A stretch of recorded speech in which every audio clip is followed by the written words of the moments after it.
আজি আমি আৰু এটা সিদ্ধান্ত লৈছো যে অসমৰ 93টা সমষ্টি 93খন সভা জুলাই মাহত আমি অনুষ্ঠিত কৰি লোকসভাৰ নিৰ্বাচনত আমাৰ চৰকাৰক মোদী চৰকাৰ আৰু ৰাজ্য চৰকাৰক সমৰ্থন কৰাৰ বাবে আমি 93টা স্থানত 93খন সভাৰ জৰিয়তে আমি সেই সমষ্টিৰ ৰাইজক ধন্যবাদ দিয়াৰ বাবে আমি 93খন সভা অনুষ্ঠিত কৰাৰ বাবে আমি সিদ্ধান্ত লৈছো। আৰু যিকেইটা সমষ্টিত আমি ভাল ফল দেখুৱাব পৰা নাই তেওঁলোকৰ তাতো একোখন সভা অনুষ্ঠিত কৰি ভৱিষ্যতত যে য'ত য'ত আমাৰ ডেফিচিয়েঞ্চি থাকি গৈছে যে আমি 23টা চিটত আমি কিয় পৰা নাই বা 94ত আমি পাৰিছো 26টা প্লাছ আমাৰ 6টা এই 32টা চিটতো বা 32খন আসনতো আমি একোখন সভা কৰি তাৰ ৰাইজৰ অভাৱ অভিযোগৰ আমি বুজ ল'বৰ কাৰণেও আমি সিদ্ধান্ত লৈছো। অৰ্থাৎ 126টা সমষ্টিতে যাম 93টা সমষ্টিত ধন্যবাদ দিবৰ কাৰণে যাম বাকী সমষ্টি কেইটাত যে ক'ত কি আমাৰ ডেফিচিট থাকি গ'ল তাৰ বিষয়ে জানিবৰ কাৰণে আমাৰ সংকল্প সভা হ'ব। ইয়াত হ'ব ধন্যবাদ সভা আৰু বাকী কেইখনত হ'ব সংকল্প সভা। বান পৰিস্থিতিৰ বিষয়েও কেবিনেটত আলোচনা হয়। আজি এটা কেবিনেটত আলোচনা হৈছে যে অসমত 264 কিলোমিটাৰ নদীৰ ওপৰত বানপানী নাই, মথাউৰি নাই। সেইকাৰণে সেই মথাউৰি নোহোৱা জেগাখিনি দি পানীটো সোমাই গৈ বহুত অঞ্চল প্লাবিত কৰে। ৱাটাৰ ৰিচোৰ্চ ডিপাৰ্টমেণ্টক আজি এটা দায়িত্ব দিয়া হৈছে যে যদি আমি 264 কিলোমিটাৰ নতুন মথাউৰি আমি নিৰ্মাণ কৰিব পাৰোঁ তেতিয়া অসমত মথাউৰি নোহোৱা অঞ্চল নাথাকিব। ক'ৰবাত কৰিবই নোৱাৰি বেলেগ কথা, কিন্তু 264 কিলোমিটাৰ মথাউৰি যদি আমি বনাব পাৰোঁ তেতিয়াহ'লে যিবিলাক জেগাই জেগাই খালী এৰিয়া আছে ব্ৰহ্মপুত্ৰ আৰু উপনদীসমূহত সেইটো সম্পূৰ্ণ হৈ যায়। গতিকে ইয়াৰ বাবে কিমান পুঁজি লাগিব তাৰ বিষয়ে এটা অধ্যয়ন কৰি অহা কেবিনেটত ৱাটাৰ ৰিচোৰ্চ ডিপাৰ্টমেণ্টক এটা প্ৰেজেণ্টেশ্যন দিব কোৱা হৈছে যাতে বান পৰিস্থিতিৰ সময়তে আমি সেই 264 কিলোমিটাৰ মথাউৰি একেলগে বনাবৰ কাৰণে আমি এটা সিদ্ধান্ত ল'ব পাৰোঁ। ৰিজাল্ট এইটোৱে হ'ব যে তেতিয়া 10 কিলোমিটাৰ মথাউৰি আছে, 1 কিলোমিটাৰ মথাউৰি নাই, গতিকে 1 কিলোমিটাৰটো দিয়ে পানী সোমাই যায়। সেইকাৰণে এই 264 কিলোমিটাৰ ফ্ৰেছ মথাউৰি, পুৰণা মথাউৰি ভাঙিছে, ৰিপেয়াৰ কৰিছোঁ, নতুন বনাইছোঁ নহয়, 264 কিলোমিটাৰ নিউ এম্বেকমেণ্ট আমি বনাব পাৰোঁ নেকি তাৰ বিষয়েও এটা কিমান টকা লাগিব, কিমান আমাৰ সম্পদ আছে তাৰ বিষয়েও আমি এটা ৰিপৰ্ট দিবৰ কাৰণে আজি ৱাটাৰ ৰিচোৰ্চ ডিপাৰ্টমেণ্টক নিৰ্দেশ দিয়া হৈছে। আৰু বান পৰিস্থিতি য'তে যেনেকৈ উদ্ভৱ হয় গাৰ্জেন মন্ত্ৰীখিনি যাতে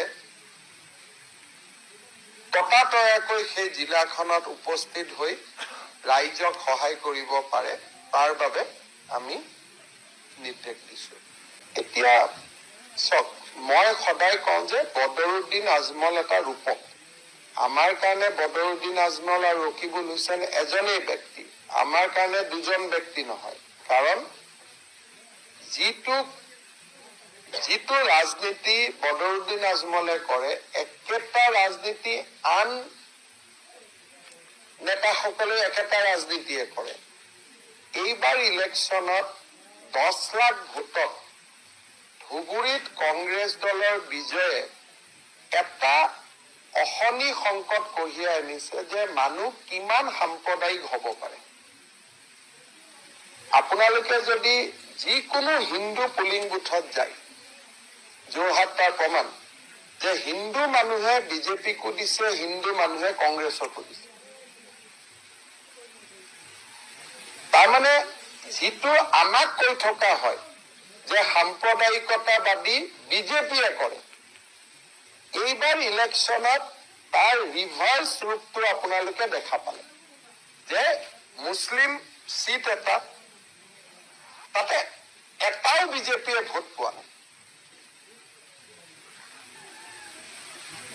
UDFৰ মুছলিম ভোটখিনি ক'ত গৈছে? কংগ্ৰেছলৈকে গৈছে। তাৰমানে কংগ্ৰেছ 100% এতিয়া মুছলিমৰ ৰাইজৰ সমৰ্থন প্ৰাপ্ত কংগ্ৰেছ এটাই দল। আগতে আমি সাম্প্ৰদায়িক দল বুলি আজমলক কৈছিলো, এতিয়া সাম্প্ৰদায়িক শক্তিখিনিৰ ভোট গোটেই কংগ্ৰেছলৈকে গুচি গ'ল। এতিয়া সাম্প্ৰদায়িক দল অসমত দুটা নাই, এতিয়া সাম্প্ৰদায়িক দল অসমত এটাই থাকি গ'ল যে কংগ্ৰেছলৈকে গোটেই মুছলিম মানুহৰ ভোটটো চিফ্ট হৈ গ'ল। আৰু ধুবুৰী, বৰপেটা, নগাঁও এইবিলাক জেগাত মুছলিম পুলিং বুথত 80%, 85% পুলিং বুথত ইণ্ডিপেণ্ডেণ্ট এজনেও ভোট পোৱা নাই। UDFেও বহুত জেগাত ভোট পোৱা নাই। তাৰমানে ইলেকশ্যনটো কিমান পলাৰাইজ আৰু ধ্ৰুৱীকৰণ হৈছে, কিমান কমিউনিয়েল হৈছে। কিন্তু আমাৰ হিন্দু মানুহে সকলোকে ভোট দিছে, যাক যেনেকে পায়। আজি গুৱাহাটীত মীৰাবৰ ঠাকুৰে 4 লাখ ভোট পাইছে, কিন্তু তাৰে 1.5-2 লাখ ভোট অকল এটা সমষ্টিৰ পৰা আহিছে। অকল চমৰীয়া সমষ্টিতেই 2 লাখ ভোট পাইছে। নতুনকৈ যিটো চমৰীয়া গঠিত হৈছে, এটা সমষ্টিতে ইমান ভোট পাইছে। কোনো বিজেপিয়েও পোৱা নাই, কোনেও পোৱা নাই। এটা সমষ্টিত এটা বিশেষ বৰ্গই, মই নামেই কৈ দিছো, যে মুছলিম মানুহখিনিয়ে মাত্ৰ এটা পাৰ্টিতে ভোট দিছে, কিন্তু তাতো অৰুণোদয় পাইছে, তাতো প্ৰধানমন্ত্ৰীৰ ঘৰ হৈছে, তাতো ৰাস্তা হৈছে। তাৰমানে ডেভেলপমেণ্টটো ইলেকশ্যনত কনচিডাৰেশ্যন নাছিলে। ইলেকশ্যনত কনচিডাৰেশ্যনটো আছিল যে ধৰ্ম। আৰু এনেকুৱা ঘটনা অসমত আগত হোৱা নাই। এছেম্বলিৰ কাৰ্যকাল 2026লৈকে আছে। গতিকে যিকেইটা বিধানসভাত MP জিকিছে, তেওঁলোকৰ মই যিমান দূৰ আইন জানো, আপোনালোকে নিৰ্বাচনী আয়োগক ভাল কৰি সুধিব লাগিব, কিন্তু যেনেকুৱা বিহালী, ৰঞ্জিত দত্ত জিকিলে, বিহালীটো নতুন সমষ্টি মতে চিডিউল কাষ্ট হৈছে, কিন্তু পুৰণা মতে নন চিডিউল কাষ্ট। গতিকে পুৰণা মতেহে ইলেকশ্যন হ'ব, এইটো লাষ্ট ইলেকশ্যন। যেনেকে পৰিমল শুক্লবৈদ্য জিকিছে ধলাই, তেওঁৰ এৰিয়াটো নতুন, কিন্তু পুৰণা এৰিয়াটোতহে ইলেকশ্যন হ'ব, নতুন এৰিয়াটোত ইলেকশ্যন নহ'ব। মন্ত্ৰীসভাৰ গোটেইখন ৰদ বদল হ'ব। মই আগতেই কৈ থৈছো, এমাহ লাগিব। এমাহৰ পিছত গোটেইখন এটা নতুন লুক এটা হ'ব। 26ৰ ইলেকশ্যনৰ টিমটো তৈয়াৰ কৰিব লাগিব। গতিকে মিনিষ্ট্ৰীখন সম্পূৰ্ণভাৱে মানুহৰ পৰিৱৰ্তন হওক নহওক, দপ্তৰ আদিৰ সম্পূৰ্ণ পৰিৱৰ্তন হ'ব, যাতে আমি 26ৰ ইলেকশ্যনটোত এটা নতুন উদ্যম লৈ যাব পাৰো। গতিকে কিন্তু এইবোৰ বিষয় লৈ মই দিল্লীত কথা পতা নাই, পৰিৱেশো নহয়, অলপ বানপানীও চলি আছে। গতিকে মই 15 আগষ্টৰ আগতে ভাল কৰি ৰদ বদল এটা আমি কৰিম। আগত 2টা খালী আছিল, এতিয়া পৰিমল শুক্লবৈদ্য ৰিজাইন দিলে। গতিকে 3জন নতুন মুখটো সোমাবই লাগিব। দেখা দেখিকৈ 3টা পোষ্ট ভেকেণ্ট নাই জানো? গতিকে বৰাক উপত্যকাৰ পৰা নতুন মুখটো আহিবই লাগিব। বৰাকত এজনো নাই। গতিকে মই ইমানলৈকে চোৱা নাই, কিন্তু আপুনি মোক প্ৰশ্ন সুধিছে নতুন মুখ থাকিব নেকি? 3খন নতুন মুখ অভিয়াছলি থাকিবই।